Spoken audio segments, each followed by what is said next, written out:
Convert 72 kilometers an hour to meters per second. We know that 1 kilometer is equal to 1,000 meters, and that 1 hour is equal to 3,600 seconds. So to convert our units, we want to start with what we were given, which was 72 kilometers per hour, and multiply by a fraction that cancels out our units. We'll start by canceling out the kilometers by putting meters on top and kilometers on the bottom. Then we will cancel out the hours by multiplying by another fraction that relates hours to seconds. Here we will put hours on top as they're at the bottom of our initial units, and then seconds on the bottom. Solving this equation, we get that the kilometers cancel out and the hours cancel out as well, leaving us with meters and seconds.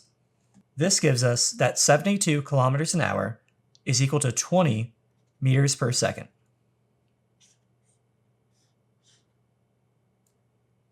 If you found this video helpful, don't forget to leave a like, subscribe, and let me know in the comments what topics you'd like to see next. Thanks for watching.